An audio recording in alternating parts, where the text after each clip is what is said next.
আসসালামু আলাইকুম। স্বাগত জানাই YouTube news channel GHK news TV 24-এ। প্রথমেই সংবাদ শিরোনাম, পরে বিস্তারিত। নরসিংদীতে ঘরে ঢুকে কিশোরীকে কুপিয়ে হত্যা, মা গুরুতর আহত। গ্রিসে জিয়াউর রহমানের জন্মবার্ষিকী পালন। বিএনপির সঙ্গে ব্রাজিল রাষ্ট্রদূতের সৌজন্য সাক্ষাৎ। শুনছিলেন শিরোনাম, এবার বিস্তারিত। নরসিংদীতে ঘরে ঢুকে সুমনা আক্তার তিথি 13 বছর নামে এক কিশোরীকে কুপিয়ে হত্যা করেছে দুর্বৃত্তরা। এ সময় গুরুতর আহত হয়েছেন কিশোরী মা আসমা বেগম।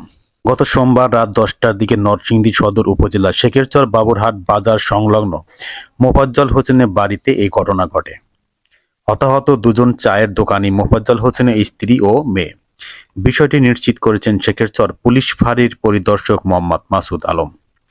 পুলিশ ও স্থানীয়রা জানান, সদর উপজেলার শেখেরচর বাবুরহাট এলাকায় তিথি আক্তার তার 4 বছর বয়সী প্রতিবন্ধী ভাই ও মা আসমা বেগম ঘরে ছিলেন।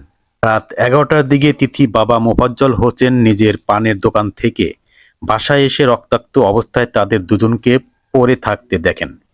পরে স্থানীয়দের সহযোগিতায় মোফাজ্জল আহত মা মেয়েকে উদ্ধার করে নরসিংদী সদর হাসপাতালে নিলে চিকিৎসক তিথিকে মৃত ঘোষণা করেন। মা আসমা বেগমকে গুরুতর আহত অবস্থায় ঢাকা মেডিকেল কলেজ হাসপাতালে পাঠানো হয়। এ সময় তার এক প্রতিবন্ধী শিশু সন্তানকে অক্ষত অবস্থায় বাথরুমে পাওয়া যায়। নিহত মেয়ে তিথি স্থানীয় মাদ্রাসা 4র্থ শ্রেণীর ছাত্রী। কে বা কারা কি কারণে এমন করলো বুঝতে পারছেন না। শেখেরচর পুলিশ ফাঁড়ির পরিদর্শক মোহাম্মদ মাসুদ আলম বলেন, নিহত তিথির মাথায় ধারালো অস্ত্রের আঘাত ছিল। ধারণা করা হচ্ছে দুর্বৃত্তরা তাদের উপর হামলা করে পালিয়ে গেছে।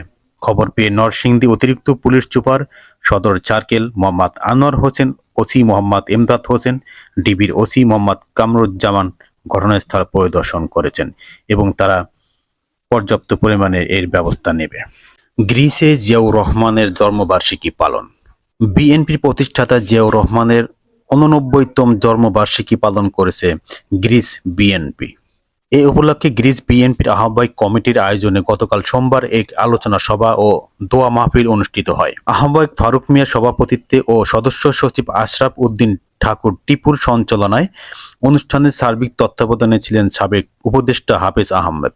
সবাই বক্তব্য রাখেন গ্রিস বিএনপি সাবেক সভাপতি, বাংলাদেশ কমিউনিটি ইন গ্রিসের সভাপতি আনোয়ার হোসেন দেওয়ান, কমিউনিটির সাবেক সভাপতি তাজুল ইসলাম, সিনিয়র সহসভাপতি জসিম উদ্দিন, বিএনপির যুগ্ম সদস্য সচিব টিপু সুলতান আনোয়ার, সদস্য মোখতার হোসেন, আব্দুর রাজ্জাক টিটু, এস আলম নিপু, জালাল উদ্দিন, শফিক মিয়া, মহিম উদ্দিন, আবুল হাশেম, ছাইদুল দেওয়ান, জুয়েল বাগদাদি, আজিম ডালি, সোহাগ। এদিকে বিএনপির সঙ্গে ব্রাজিল রাষ্ট্রদূতের সৌজন্য সাক্ষাৎ। বিএনপি মহাসচিব মির্জা ফখরুল ইসলাম আলমগীরের সঙ্গে সাক্ষাৎ করেছেন বাংলাদেশে নিযুক্ত ব্রাজিল রাষ্ট্রদূত পাওলো ফার্নান্দো দিয়াস ফেরেস।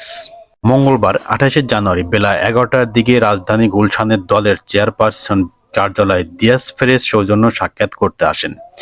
বিএনপির মিডিয়া সেলের সদস্য সাইরুল কবির খান জানান, বৈঠকে বিএনপি মহাসচিব মির্জা ফখরুল ইসলাম আলমগীর ছাড়াও দলের স্থায়ী কমিটির সদস্য, চেয়ারপারসনের ফরেন অ্যাফেয়ার্স অ্যাডভাইজারি কমিটির সদস্য আমির খসরু মাহমুদ চৌধুরী এবং সাংগঠনিক সম্পাদক শামা ওবায়দ উপস্থিত রয়েছেন।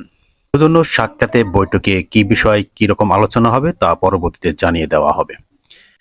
এতক্ষণ সঙ্গে থাকার জন্য ধন্যবাদ।